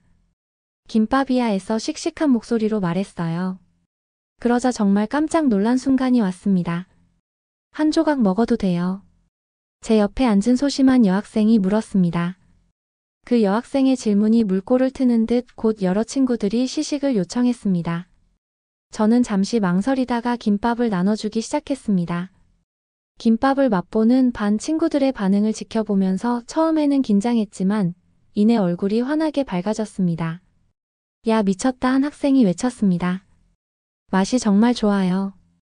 또 다른 학생이 말했습니다. 칭찬이 계속 이어지자 저는 행복감과 안도감이 밀려오는 것을 느꼈습니다. 남은 점심시간 동안 저는 한국 음식과 문화에 대한 질문에 답하며 사람들의 관심을 한몸에 받았습니다. 저는 서울의 푸드마켓 맛있는 냄새로 가득한 번화한 거리, 그리고 음식이 한국 사회생활에서 얼마나 큰 부분을 차지하는지에 대한 이야기를 나누었습니다. 그날 김밥 도시락은 제 안에 무언가를 바꿔놓았습니다.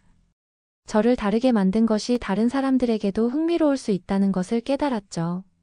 저는 제 유산을 숨기지 않고 포용하기 시작했고 제 문화를 동료들과 더 많이 공유하기 시작했습니다. 저는 한국인이라는 이유로 독일 애들한테 인정받을 수 있었어요. 저는 중학교 때의 경험 때문에 한국인이라는 걸 어디 가서도 감춘 적이 없는데요. 그리고 독일에서는 패션스쿨에 입학하게 되었어요. 저는 언제나 역시 한국인은 미술을 잘해라는 말을 들으면서 살았어요. 좋았어요.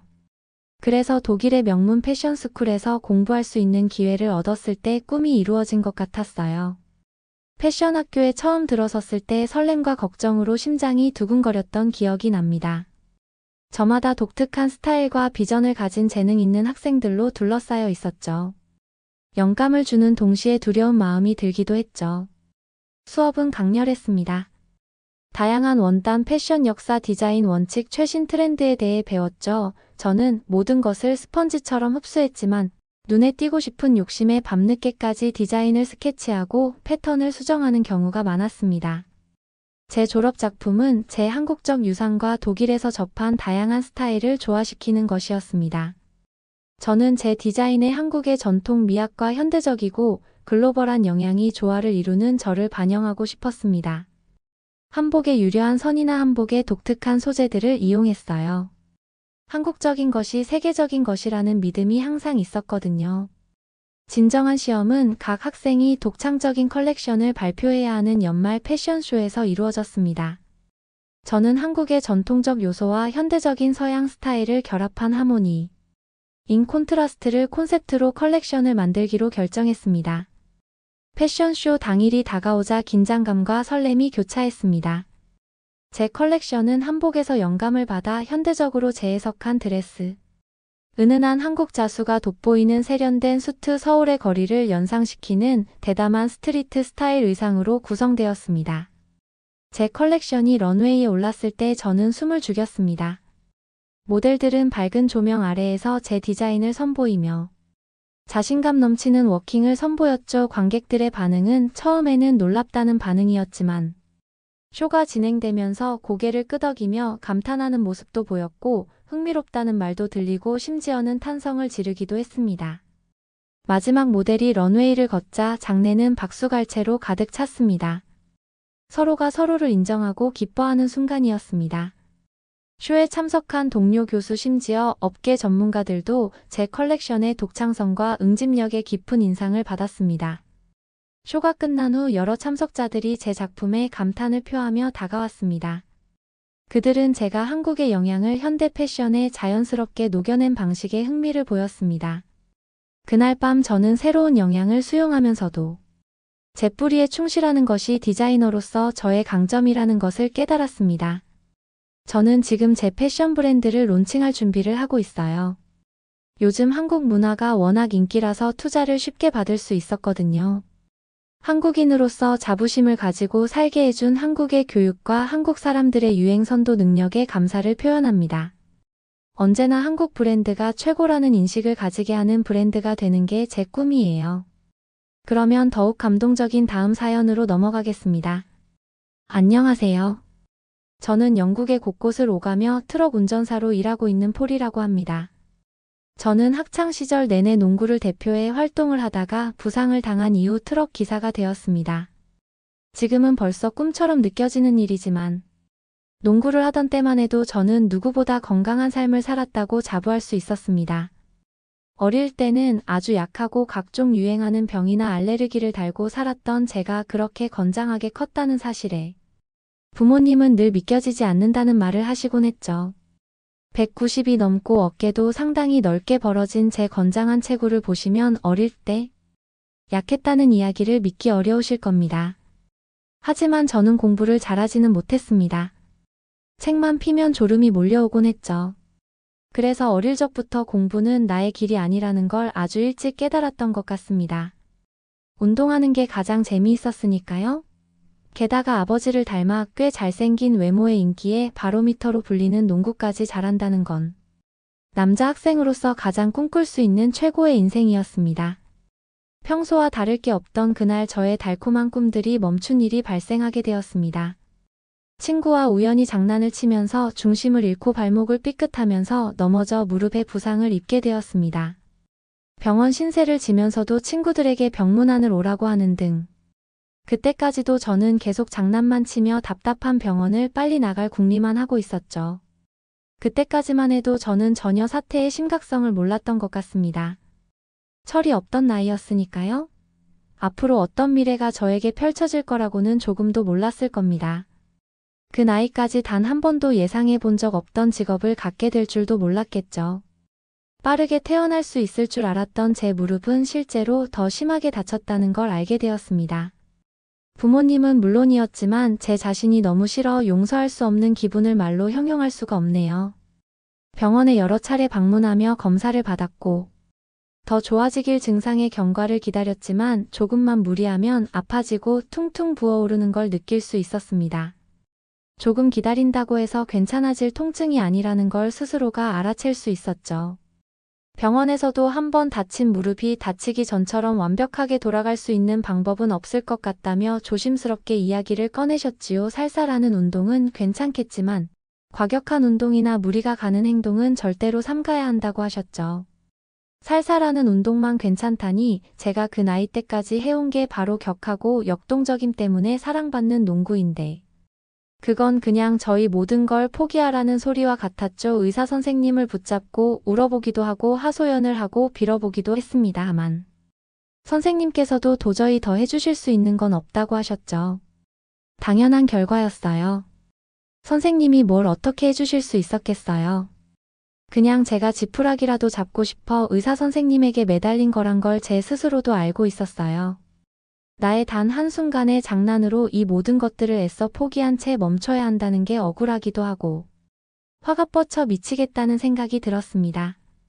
제 자신이 너무 증오스러웠고 마음속에 불이 활을 타는 것처럼 화가 식질 않았어요.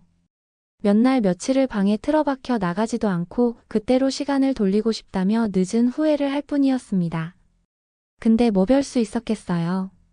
의사 선생님 말대로 할 수밖에요. 결국 결론은 앞서 말씀드린 대로예요. 저는 농구 선수가 아닌 트럭 기사가 되어 영국의 전국 곳곳을 누비고 있습니다. 그래도 다행인 점은 이 일을 해보니 딱히 특별하게 싫은 점을 발견하지도 못했고 생각보다 운전을 꽤 잘해서 나름 만족하는 삶을 살고 있습니다. 아, 그리고 무엇보다 제 경력에 비해 연봉도 꽤 높은 편이거든요.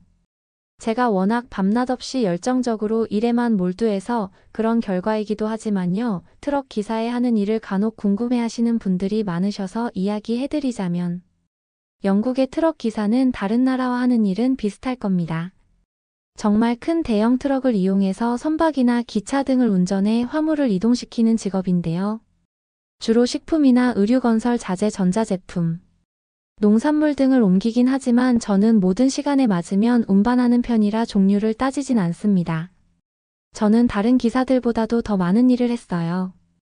우리는 월급보다 한 만큼 일을 하는 각각의 개인 사업자와 같은 개념이라고 생각해야 합니다. 다른 트럭 기사들은 이런 저를 보고 돈에 환장한 사람, 돈이라면 다 하는 사람이라며 미쳤다고 손가락질하는 모습도 보였습니다. 뒤에서 욕을 하고 흉을 보는 사람들도 있었지만 반면에 그러다 큰일 난다고 조심하라며 진심의 걱정을 쏟아주는 사람도 있었죠. 하지만 사람들이 잘못 알고 있는 게 하나 있었습니다. 제가 그렇게 열심히 일을 한 것은 결코 돈 때문에 그런 말도 안 되는 일정을 소화한 게 아니었습니다. 그냥 오직 제 고통스러운 기억과 마음을 잊기 위한 수단이었죠. 그렇게 해야만 더 빨리 잊을 수 있을 것만 같았으니까요.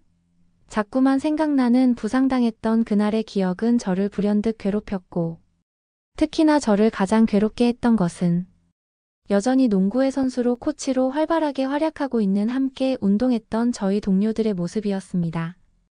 그래서 저는 친구의 추천으로 이 트럭 일을 시작하고 일부러 저만의 시간을 제 자신에게 주지를 않았습니다. 마음이 괴로우니 몸을 괴롭혔어요. 하지만 그때 조금 더 일찍 깨달았어야 합니다. 그 결정은 몸뿐만 아니라 저희 전체를 다 망가뜨리게 되었으니까요. 저는 다른 사람들보다 자신 있었던 게 있었습니다. 그건 다름 아닌 바로 체력 하나는 누가 와도 이길 자신 있다고 자부하며 살아왔죠. 그래서 트럭 운송 일을 시작하고서도 혹독한 스케줄을 견뎌냈던 거죠. 아마 체력이 없던 사람이었다면 진작에 나가 떨어지고 말았을 겁니다. 트럭 운전 일을 한다는 게 상상하시는 그 이상으로 힘들고 어려운 일이거든요. 그래도 워낙 타고난 체력 자체가 좋다고 자부하며 무리해서라도 매일 해서 일을 했죠. 그때 알았어야 했습니다. 몸만 힘든 게 아니라 스트레스를 받아 마음까지. 함께 힘든 시기에는 건강에 대해 더 많은 걸 잃을 수 있다는 것을 말입니다. 그러던 어느 날 극심한 스트레스가 시발점이 된 것인지 저희 몸에는 이상한 변화가 생기고 말았습니다. 선수 생활을 할 때는 그래도 식당이나 코치님의 지도 아래 우리는 제대로 균형 잡힌 식사와 생활을 할 수 있었는데 이제는 제가 먹고 자고 모든 것이 제 스스로의 결정과 선택에 달려 있어야 했습니다. 운동을 할 때는 오직 운동을 더 잘하는 것에 대해서만 집중하면 됐지만 트럭을 몰게 되면서부터는 저는 움직이는 사업체이기도 해서 쉬지 않고 이익을 만들어내려는 데만 혈안이 되기도 시간이 모자랐습니다. 어느 날엔 트럭로 전국 곳곳을 다니면서 최대 10시간을 운전하고 다니는 일도 잦았고, 잘 씻지 못하는 경우도 많았습니다. 영국은 어디나 안심할 수 없는 곳이 많기 때문에 차를 세워두고 잠시 눈을 붙이거나 할 정도로 안심할 수도 없는 노릇이었죠. 사정이 이렇다 보니 먹는 건 더 심각했습니다. 식사 시간을 제때 맞추는 건 갈수록 희박해 갔죠. 그러면서 어릴 때 알았던 질병이 다시 일어나기 시작했어요. 그 병은 바로 글루텐 알레르기라고 하는 병입니다. 그때는 글루텐 알레르기로 너무 심각하게 고생을 해서 하루하루가 괴로웠어요. 이 질병은 일종의 소화불량증 같은 건데요. 글루텐은 밀이나 호밀 같은 곡물에 풍부하게 들어있는 단백질을 말하는데 빵이나 피자 등 식품에 탄력을 주는 역할을 하는 거지만 저는 그 글루텐을 먹으면 문제가 발생하는 거죠. 글루텐은 대부분의 사람들에게는 아무런 영향도 끼치지 않지만 정말 일부의 저 같은 사람들에게는 글루텐을 소화하는 데서 심한 어려움을 겪게 됩니다. 저는 이 질병이 어린이 때까지도 좀 심했다고 들었는데 점점 몸이 자라나고 면역력이 강해지면서 자연스럽게 증상은 잦아들어서 완치가 된 줄만 알고 있었습니다. 그랬던 그 병의 생활 균형이 무너지고 나니 다시 내민 것입니다. 글루텐 민감성이라 불리는 저희 질환은 좀 더 심한 질환인 셀리악병 정도까지 가지 않았지만 심각해지면 머지않아 곧 그렇게 될 수 있기에 항상 조심해야 합니다. 농구를 할 때만 해도 이 정도로 심각하진 않았는데 이젠 글루텐이 함유되지 않은 음식을 먹어야 완벽히 소화가 가능하고 컨디션이 좋지 않은 날에는 글루텐을 전혀 소화하는 능력이 생기지 않습니다. 보통의 사람들과 다른 걸 갖는다는 건 어디에서나 언제나 불편을 불러일으켰습니다. 저 때문에 항상 함께 먹는 메뉴에 제약이 있어야 했죠. 양측 모두가 괜찮은 메뉴를 파는 식당을 찾고 싶어도 영국 전역엔 그런 식당은 정말 없는 편입니다. 저는 매번 사람들에게 제 이야기를 하고 양해를 받을 수도 없는 노릇이라 괜찮다며 그냥 그 음식들을 먹어본 적도 있지만 그 이후로 얼마나 고생을 했었는지 건강을 한번 잃으면 다시 되찾는 건 정말 굉장히 어렵습니다. 한번 증상이 나빠지기 시작하니 이제는 다시 좋아지기까지는 1주에서 2주 정도의 기간이 소요되더군요. 그래서 저는 이제 괜찮은 척 먹는 그런 행동을 하면 안 되겠다고 교훈을 얻게 되었죠. 그렇게 저는 사람들과 만나는 약속을 하나 둘 피하게 되더니 점차 교류가 없어지게 되었습니다. 식습관은 상호작용을 하며 살아가는 인간에겐 정말 중요한 수단인데 제 건강과 직결되어 있는 문제이기 때문에 애초에 그 문제가 발생하지 않도록 늘 관리를 잘 해야 합니다. 그래서 저는 항시 글루텐을 댈 수 있는 한 피해야 합니다. 최대한 야채를 많이 섭취해야 하죠. 하지만 야채를 먹으면 몸에 좋다는 건 어린아이들도 다 아는 사실이지만 뭐 그렇게 하기가 어디 쉽나요? 남자 혼자서 그렇게 챙겨 먹는다는 건 더 쉽지 않습니다. 게다가 그 풀떼기 정도만 먹고서 이 큰 몸을 유지하려면 아마 매 끼니를 코끼리만큼 먹어야 할 겁니다. 도시락을 싸서 다녀봤지만 상해버리는 날들도 많았습니다. 그래서 저는 웬만하면 고기를 섭취하려고 노력했죠. 그래도 요즘에는 웰빙 열풍이 영국 전역에 불면서 글루텐 프리 식당들도 많이 생겨났습니다. 사람들도 아마 글루텐이 많이 들어간 음식은 먹으면 먹을수록 몸에 염증을 유발하고 체중도 증가한다는 점이 점점 알려지면서 자이로 글루텐 프리를 선택하게 된 사람들이 증가하고 있는 태세죠. 하지만 그런 식당들은 대부분 거주자들이 많이 몰려있는 밀집 지역이나 다운타운 근처에만 몰려 생겼기 때문에 제가 사 먹을 수 있는 기회가 적었습니다. 게다가 저는 밤늦게 끝날 일도 많은데 아시다시피 영국에서 그 시간에 어딘가 들어가 마음 편하게 식사를 할 수 있는 일은 거의 없다고 볼 수 있죠. 그런데 저에게 특별한 경험을 하게 한 하루가 있었습니다. 그날은 생각보다 배송이 일찍 끝나 오랜만에 어떤 걸 먹을까 생각하고 있던 차에 한 식당에 들어가게 되었습니다. 그 동네에는 마땅한 식당이 보이질 않더군요. 그렇게 들어간 곳에서 메뉴판을 받았는데 제가 먹을 만한 음식이 없었습니다. 모조리 다 글루텐이 들어간 음식뿐이었죠. 저에게 메뉴판을 준 직원에게 제 사정을 이야기했습니다. 그러자 그 직원은 메뉴 중에는 글루텐을 뺄 수 있는 건 없다고 말했죠. 자기가 요리하는 게 아니라면서 미안하다고 했습니다. 계속 일만 하느라 너무 배가 고팠지만 어쩔 수 없어 일어나 인사를 하고 문을 닫고 나갔습니다. 그런데 아까 그 여성이 저를 따라 문을 밀고 나오는 거 아니겠어요? 저는 깜짝 놀라 그녀를 쳐다보며 무슨 일이냐고 물었죠. 재판만 고작 받았을 뿐인데 팁을 안 주고 간 것 때문에 따지러 오는 게 아닐까 했어요. 최근에 영국에서는 팁을 받는 음식점들의 도를 넘는 팁 갑질로 인해 골머리를 썩고 있거든요. 그래서 저는 그녀가 뭐라고 할지 촉각을 곤두세우고 있었습니다. 그녀는 저에게 뚜벅뚜벅 걸어왔습니다. 그러더니 그녀가 입 밖으로 꺼낸 말은 저 건너편 트레이더 조로 가보세요. 거기에 한국의 김밥이라는 걸 판다는데 그건 정말 맛있고 건강에도 좋대요. 글루텐 프리를 하는 사람들도 그것 때문에 요새 난리래요 라며 저에게 안내를 해주었습니다. 저는 좀 당황스럽기도 해서 그냥 마트에서 파는 게 좋아봤자지 뭘 난리까지요. 그러자 그녀는 틱톡도 모르세요. 모르면 가서 직접 보세요. 근데 볼 수 있을지는 모르겠어요. 김밥의 실물을 보는 게 유니콘 같은 존재거든요. 저도 매일 아침 저녁으로 가보지만 한 번도 성공해 본 적이 없는걸요. 그녀의 말은 장난이 아니라 진짜 같았습니다. 저는 딱히 지금 근방에 먹을 만한 곳도 더 보이지 않아 그녀가 말해준 마트인 트레이더 조로 향했어요. 비교적 사람들이 없을 시간대라 그런지 마트 내부는 한산했습니다. 저는 직원에게 다가가 한국의 김밥이라는 게 어디 있냐고 물어봤죠.